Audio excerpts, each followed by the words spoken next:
in the role as a Christian will not be in vain. Your being in church will not be in vain. Your being in this world will not be a disappointment to your Creator. And you will not pass through the gates of this church to hell. My prayer is that everyone seated here, heaven will have a reason to have their names written in the book of life today. Because we are talking about restoration. If all is restored and heaven is missed, all is lost. Let us pray. Our Father, we thank you this morning. We give you praise because you are God and there's none else beside you.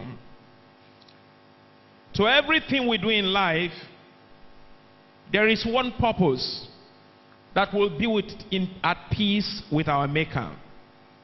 And that all that heaven has in mind for us, we are partakers of it.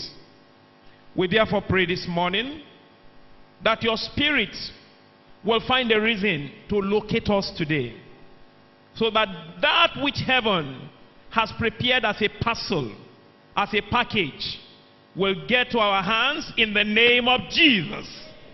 Hindrances, blockages, setbacks, distractions, destroy them from our lives.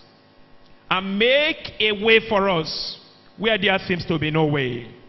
That which have been very difficult, make it easy from today. Give us a clue on how to move forward without looking back like Lot's wife. Give us a clue on how to make heaven, and how to say like Paul, that I've fought a good fight of faith. I've finished my work. And now, vividly, he can say, because he has the vision, that a crown of life is laid up awaiting him. Lord, give us that vision of hope. Give us that assurance of hope, so that at the end, it will be truly said that our being with you have truly profited us. Thank you, Father. In Jesus' name we pray. Amen. Praise the Lord. Thank you, sir, for this privilege. Bless you, sir. I want to let us know that wise people make good choices. The unwise, they make wrong choices. Am I right?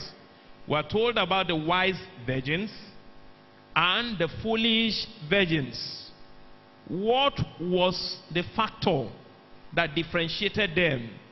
It was a matter of choice, matter of decision, matter of what they decided to use their time and their life for, and what they counted value on in life. That was what differentiated them. As we talk about total restoration, we have been praying on different issues. We have been talked to about different issues. Like on Monday, we have been told to remember our first love. On Tuesday, the power of the first love. We are reminded that when that first love is there, this is what it can bring forth. And on Wednesday, we are told, where did I miss it? We needed to check ourselves. Because the Christian's life,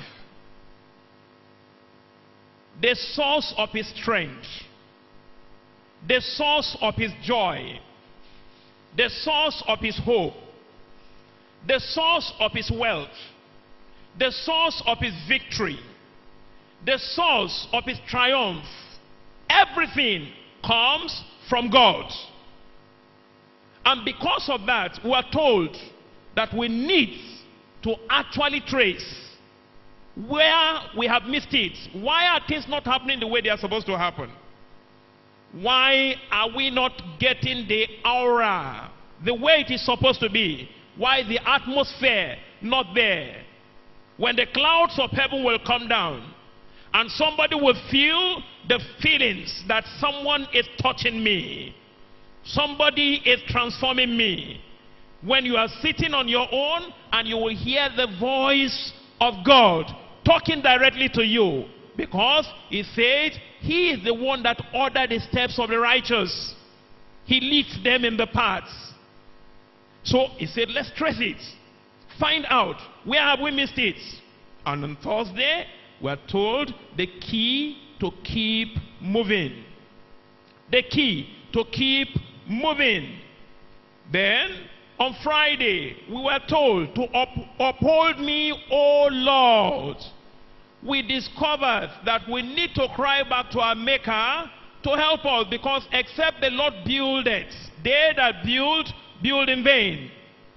And if God did not support you, if God did not help you, if God did not put a signature on your efforts, it would be a waste. So we pray to God that God should uphold us.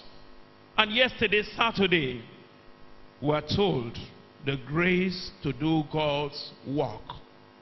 We need grace. Without grace, we are empty. And today, we're rounding it up by talking about total restoration. Can everybody shout total? And what does that mean? When you say total, is the entirety. Have you read that scripture that said, he that offended in one has offended in all. So if you do well in all except one, the scripture is revealing that there's no reason to be joyful. That is the scripture that he just read just now, that to those that compare themselves with themselves and say, after all, we are better than those people, they are not wise. Do you know that is the disease of the church today? We teach better than them, we do better than them, we are better than the other ones. After all, we are better than the other ones. But do you know all that is an expression of foolishness? There is no wisdom in that. There's no wisdom in that. So if you offend in one and you do well in all could be 99. But he said, for the fact of that you offended in one, you have offended in all. God is a God of perfection. And where he's leading us to is a path of perfection. So he said in Matthew, be ye therefore perfect, even as your heavenly Father is what? Perfect. So total restoration is leading us to the point that there will be no wrinkle. Because God is a perfect God. And he's the one trying to work on us. He's trying to do a perfect work.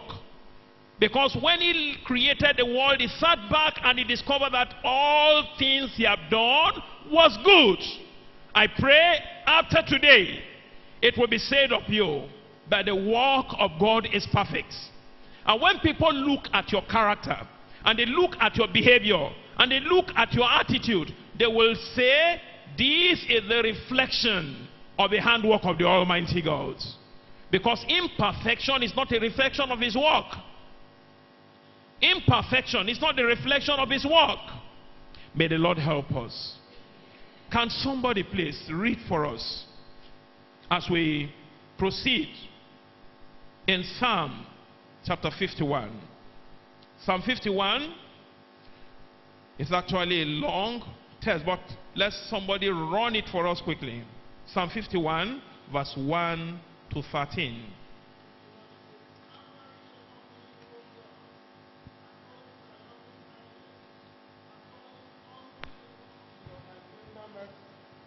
Blot out my transgressions. Wash me thoroughly from my iniquity and cleanse me from my sin. Hold on. I want to connect